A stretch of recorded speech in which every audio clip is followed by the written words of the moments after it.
രാഹുലും American president ട്രംപും രണ്ടുപേരും ഒരേ നിലവാരമാണ്. ഇപ്പോൾ ഇന്ത്യയിൽ വോട്ട് കൊള്ള എന്ന ആരോപണവുമായി രാഹുൽ ഗാന്ധി രംഗത്താണെങ്കിൽ, രാഹുലിന് സമാനമായ ട്രംപ് അമേരിക്കയിൽ ഇത്തരം ഒരു ആരോപണവുമായി വരികയാണ്. അത് തപാൽ വോട്ടിനെതിരെയാണ്. തപാൽ വോട്ടിനെതിരെയുള്ള പ്രചരണം താൻ ആരംഭിക്കുമെന്നാണ് പറയുന്നത്. എന്താണ് സംഭവിക്കുക? അമേരിക്കൻ കോൺഗ്രസിലേക്ക് ഇടക്കാല തെരഞ്ഞെടുപ്പ് വരാൻ പോവുകയാണ്. ആ ഇടക്കാല തെരഞ്ഞെടുപ്പിൽ തിരിച്ചടി ഉണ്ടായ വലിയ നാണക്കേടാണ്. ഈ ട്രംപ് ഇപ്പോൾ ഉണ്ടാക്കിയിരിക്കുന്ന വിഷയങ്ങൾ അറിയാമല്ലോ. അമേരിക്കൻ ജനതയിൽ വലിയ പ്രതിഷേധം ഉയരുന്നുണ്ട്. പ്രത്യേകിച്ചും ഈ ചൈനയ്ക്കെതിരെ ഇന്ത്യക്കെതിരെയും വലിയ തീരുവകളൊക്കെ പ്രഖ്യാപിച്ച് ഇവിടുന്ന് ഇന്ത്യയിൽ നിന്നും ചൈനയിൽ നിന്നും അമേരിക്കയിലേക്ക് ഇറക്കുമതി ചെയ്യുന്ന ധാരാളം സാധനങ്ങളുണ്ട്, ഉൽപ്പന്നങ്ങളുണ്ട്. ഇപ്പോൾ മൊബൈൽ ഫോൺ, ഈ മൊബൈൽ ഫോൺ ഇന്ത്യയിൽ നിന്ന് വരുന്ന മൊബൈൽ ഫോണിന് എന്ത് വിലയാണോ കൊടുക്കേണ്ടത് അതിൻ്റെ 3 ഇരട്ടി കൊടുക്കേണ്ടി വരും അത് അമേരിക്കയിൽ ഉൽപ്പാദിപ്പിച്ചാൽ. അപ്പോൾ സ്വാഭാവികമായിട്ടും അവിടുത്തെ ജനങ്ങൾ വയലൻ്റ് ആയില്ലെങ്കിലല്ലേ അത്ഭുതമുള്ളൂ. പിന്നെ അവർക്ക് നേരെ വൈറ്റ് ഹൗസിൽ ചെന്ന് ട്രംപിനോട് പ്രതിഷേധിക്കാൻ പറ്റത്തില്ലല്ലോ. അവരത് തെരഞ്ഞെടുപ്പിൽ കാണിക്കും. അപ്പോൾ ആ തെരഞ്ഞെടുപ്പിൽ അത് പ്രതിഫലിക്കും എന്നുള്ള കാര്യം ട്രംപിന് അറിയാം. ഇന്ത്യക്ക് സമാനമാണ്.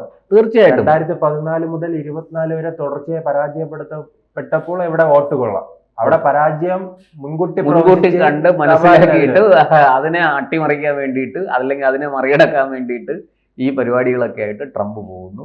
രണ്ടുപേരും ഒരു നാണയത്തിന്റെ 2 വശങ്ങളാണെന്നേ ഉള്ളൂ. രണ്ടുപേരുടെ അതെ, ഈ രണ്ടുപേരെ നിയന്ത്രിക്കുന്നത് ആരാ? ഇപ്പോ ഈ അമേരിക്കൻ ഡീപ് സ്റ്റേറ്റും ജോർജ് സോറോസും ഒക്കെ ആണല്ലോ ഈ ട്രംപിനെയും അതുപോലെ തന്നെ രാഹുൽ ഗാന്ധിയെയും നിയന്ത്രിക്കുന്നത് ഇവരാണെന്നുള്ള ആക്ഷേപവും ആരോപണവും ഒക്കെ വളരെ ശക്തമാണ്. അപ്പോൾ അമേരിക്കയിലും ഇന്ത്യയിലും ഒരേ പ്രചരണമാണ്. ഒരു നാണയത്തിന്റെ 2 വശങ്ങളാണെങ്കിൽ സ്വാഭാവികമായിട്ടും ഇവർ തമ്മിൽ സമാനതകളുണ്ടാവും. അതവരുടെ വാക്കുകളിലും പ്രവൃത്തിയിലും ഒക്കെ ആ സമാനതകൾ നമുക്ക് ദർശിക്കാനാകും.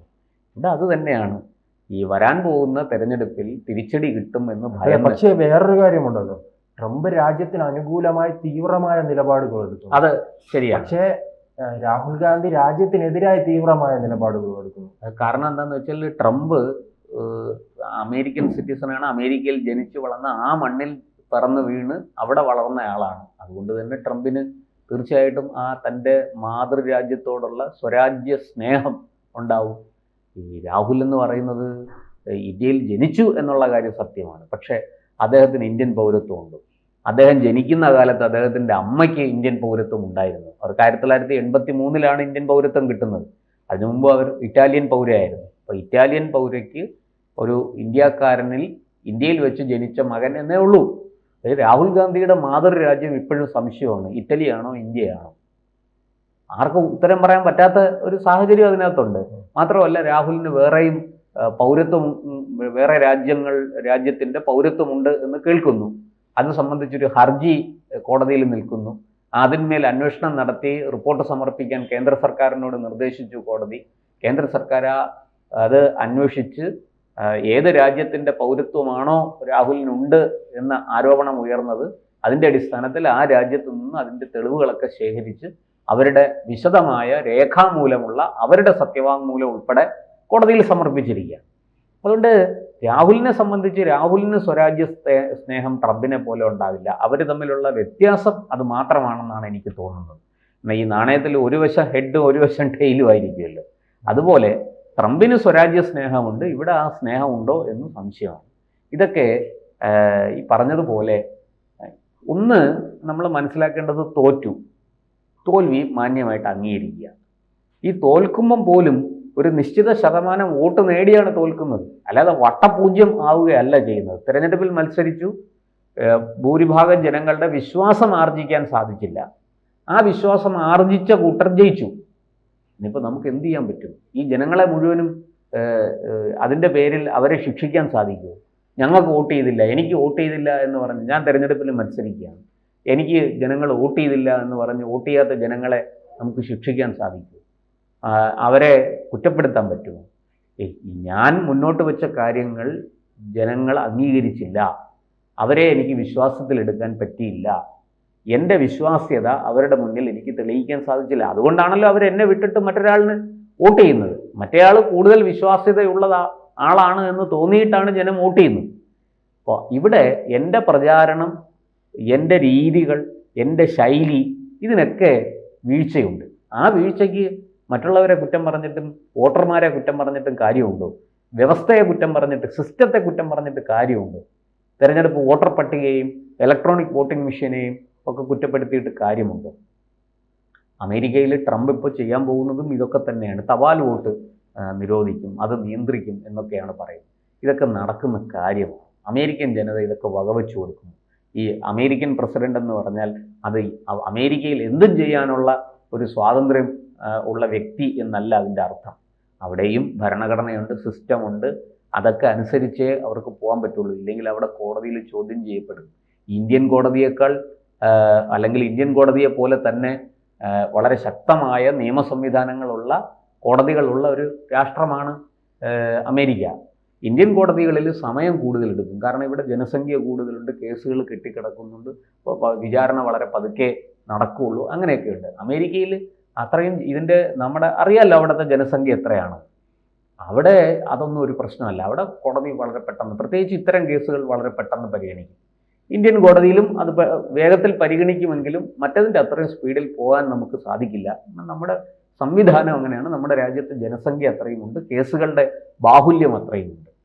പക്ഷേ ഈ പറഞ്ഞതുപോലെ അത് ട്രംപ് ആണെങ്കിലും ശരി, രാഹുലാണെങ്കിലും ശരി, തങ്ങൾ ഏത് പദവിയിലിരിക്കുന്നു, എന്തിനെ പ്രതിനിധാനം ചെയ്യുന്നു എന്നൊക്കെ മനസ്സിലാക്കി വേണം സംസാരിക്കുകയും പ്രവർത്തിക്കുകയും ചെയ്യേണ്ടത്.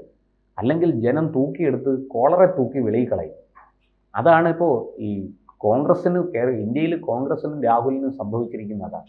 വേറെ എന്തെല്ലാം വിഷയങ്ങളുണ്ട് കേന്ദ്ര സർക്കാരിനെതിരെ മുന്നോട്ട് പോകാൻ. നോക്കൂ, ഓപ്പറേഷൻ സിന്ദൂരിൽ എന്താണ് സംഭവിച്ചത്? അവിടെ രാഹുലിൻ്റെ നിലപാട് മുഴുവനും ഈ പാകിസ്ഥാനെ സഹായിക്കുന്ന വിധത്തിലായിരുന്നില്ലേ? അവിടുത്തെ മാധ്യമങ്ങളും അവിടുത്തെ മന്ത്രിസഭയും അവിടുത്തെ സൈന്യവും ഒക്കെ ഏറ്റവും കൂടുതൽ ഏറ്റുപാടിയത് ഇന്ത്യൻ പ്രതിപക്ഷ നേതാവിൻ്റെ ജൽപ്പനങ്ങളെയാണ്. ഇതാണ് ഞാൻ രാഹുലും ട്രംപുമായിട്ട് കാണുന്ന വ്യത്യാസം. രണ്ടുപേരും വിടുവായത്തനമാണ് പറയുന്നത് എന്ന ആക്ഷേപം നമുക്ക് തള്ളിക്കളയാൻ പറ്റില്ല. പക്ഷേ ട്രംപിന് ഈ പറഞ്ഞതുപോലെ സ്വന്തം രാജ്യത്തോട് വളരെയധികം കൂറുണ്ട്. രാഹുലിന് അത് എത്രത്തോളം ഉണ്ട് എന്ന കാര്യത്തിൽ സംശയമുണ്ട്. അത് BJP ഉന്നയിക്കുന്ന ആക്ഷേപങ്ങളും ആരോപണങ്ങളും ഒന്നും വെറുതെ അല്ല. ഈ കാര്യത്തെ സംബന്ധിച്ച് കൂടുതൽ വ്യക്തത വരേണ്ടതുമുണ്ട്. അതവിടെ നിൽക്കട്ടെ. ഈ പറഞ്ഞതുപോലെ നിരന്തരം ഈ ഓപ്പറേഷൻ സിന്ദൂരിലടക്കം, നേരത്തെ സർജിക്കൽ സ്ട്രൈക്ക് നടന്നപ്പോൾ നമുക്കറിയാമല്ലോ, അതിന് തെളിവ് ചോദിച്ച ആളാണ് രാഹുൽ. നോക്കൂ, അവസാനം അത് എതിരാണ് എന്ന് കണ്ടപ്പോൾ, ജനങ്ങൾ മുഴുവനും രാഹുലിന് എതിരാണ് എന്ന് മനസ്സിലായപ്പോൾ കോൺഗ്രസും രാഹുലും പുതിയ നമ്പർ ഇറക്കി. എന്താ? ഞങ്ങളുടെ ഭരണകാലത്തും സർജിക്കൽ സ്ട്രൈക്ക് നടത്തിയിട്ടുണ്ട്, ഞങ്ങളതിങ്ങനെ പാടി നടന്നിട്ടില്ല. അപ്പോൾ അവസാനം സൈന്യത്തിന് പറയേണ്ടി വന്നു. സൈന്യം സാധാരണ രാഷ്ട്രീയത്തിൽ ഇടപെട്ട് അഭിപ്രായം പറയുന്നവരല്ല. സൈന്യത്തിന് പറയേണ്ടി വന്നു, ഇതാദ്യമായിട്ടാണ് നമ്മളിങ്ങനെ ഒരു സർജിക്കൽ സ്ട്രൈക്ക് ഔദ്യോഗികമായി നടത്തുന്നത്. മുമ്പ് ഇന്ത്യയിലേക്ക് കടന്നു കയറി ഇന്ത്യൻ സൈനികരുടെ തലയറുത്ത് കൊണ്ടുപോയ സമയത്ത് നമ്മുടെ ഒരു ലഫ്റ്റനൻറ്റ് കേണൽ, അദ്ദേഹം ആരോടും, ഞാനതിലേക്ക് ഇപ്പോൾ വിശദമായിട്ട് പോകുന്നില്ല, ആരോടും സമ്മതം ചോദിക്കാതെ അദ്ദേഹത്തിൻ്റെ ബറ്റാലിയനിലെ സൈനികരെയും കൊണ്ട് പാകിസ്ഥാനിലേക്ക് കടന്നു കയറി. ഇത് മേജർ രവി വളരെ വ്യക്തമായിട്ട് ചാനൽ ചർച്ചകളിൽ പറഞ്ഞിട്ടുണ്ട്, അല്ലേ? ആ ലഫ്റ്റനൻറ്റ് കേണൽ അവിടെ കടന്നു കയറി അദ്ദേഹം പാക് സൈനികരെ വധിക്കുകയും അതിന് തെളിവായിട്ട് ചെവി അറുത്തുകൊണ്ട് വരികയും ചെയ്തു. അത് ബാഗിലാക്കി കൊണ്ടുവരികയും ചെയ്തു. ഇതാ ഇത്രയും പേരെ ഞങ്ങൾ വധിച്ചു, പാക് സൈനികരെ ഞങ്ങൾ വധിച്ചു. ഒരു ഗവൺമെൻറ്റും അതിന് അനുവാദം കൊടുത്തില്ല, ഒരു മേലധികാരിയും അദ്ദേഹത്തിന് അനുവാദം കൊടുത്തിട്ടില്ല. അദ്ദേഹം സ്വമേധയാ, ഒരു ലഫ്റ്റനൻറ്റ് കേണലാണ്, അദ്ദേഹം യുദ്ധമുഖത്ത് നിൽക്കുന്നയാളാണ്, അതിർത്തിയിൽ നിൽക്കുന്നയാളാണ്. അദ്ദേഹത്തിന് ആരോടും ചോദിക്കേണ്ടിയിരുന്നില്ല, അദ്ദേഹം കയറി അറ്റാക്ക് ചെയ്തു. ഇതല്ലാതെ മറ്റേതൊരു സംഭവം പറയാനുണ്ട് 2014 മുമ്പും? അപ്പോൾ ഇതൊക്കെ ഇങ്ങനെ വെറുതെ രാഷ്ട്രീയ വിരോധം തീർക്കാനും തനിക്ക് അധികാരം ലഭിക്കാത്തതിൻ്റെ കെറിവിപ്പ് അത് പറഞ്ഞു തീർക്കാനും, ഈ മണ്ടാരമൊക്കെ പറയുന്ന ഒരു ചൊല്ലുണ്ടല്ലോ, കഴുത എന്തൊക്കെയോ കരഞ്ഞു തീർക്കുമെന്ന്, അതുപോലെ കരഞ്ഞു തീർക്കാൻ വേണ്ടി ഇങ്ങനെ നിലവിളിക്കുകയാണ് രാഹുൽ ഇന്ത്യയിൽ. അത് ഭാവിയിൽ കരയേണ്ടി വരും എന്ന് മനസ്സിലാക്കി ആദ്യമേ നിലവിളിക്കുകയാണ് ട്രംപ് അമേരിക്കയിൽ. ഇതാണ് നടന്നുകൊണ്ടിരിക്കുന്നത്. അല്ലാതെ ഈ പറഞ്ഞതുപോലെ അമേരിക്കൻ കോൺഗ്രസ്സിലേക്കുള്ള തിരഞ്ഞെടുപ്പ് നടക്കുമ്പോൾ അത് ഇടക്കാല തിരഞ്ഞെടുപ്പാണ്. അതിൽ തപാൽ വോട്ടൊക്കെ വേണ്ടെന്ന് വെക്കാൻ പ്രസിഡന്റ് അവിടെ സർവാധികാരിയൊന്നുമല്ല. പ്രസിഡന്റിനെ അവിടെ ചോദ്യം ചെയ്യുക. അവിടുത്തെ മാധ്യമങ്ങളൊക്കെ വളരെ ശക്തമാണ്. ജനാഭിപ്രായം രൂപീകരിക്കുന്നതിൽ മാധ്യമങ്ങൾക്ക് വലിയ പങ്കുണ്ട് അവിടെ. മാധ്യമങ്ങൾ മാത്രമല്ല, അവിടുത്തെ ജുഡീഷ്യറിയും ഒക്കെ വളരെ ശക്തമാണ്, ഇന്ത്യയിലെ പോലെ തന്നെ.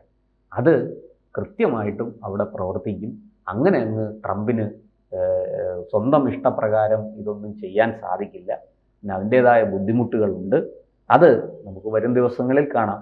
ഇവിടെയും അതുപോലെ തന്നെയാണ്. സിസ്റ്റത്തെ ഒന്നും അങ്ങനെ അങ്ങ് താറടിച്ച് രാഹുലിന് മുന്നോട്ട് പോകാൻ സാധിക്കില്ല. അതിൻ്റെ ദുരന്തം അല്ലെങ്കിൽ അതിൻ്റെ ഈ പറയുന്ന ചെയ്തികളുടെ ഫലം, തിരിച്ചടി, അത് രാഹുലും കോൺഗ്രസും തന്നെ അനുഭവിക്കേണ്ടി വരും.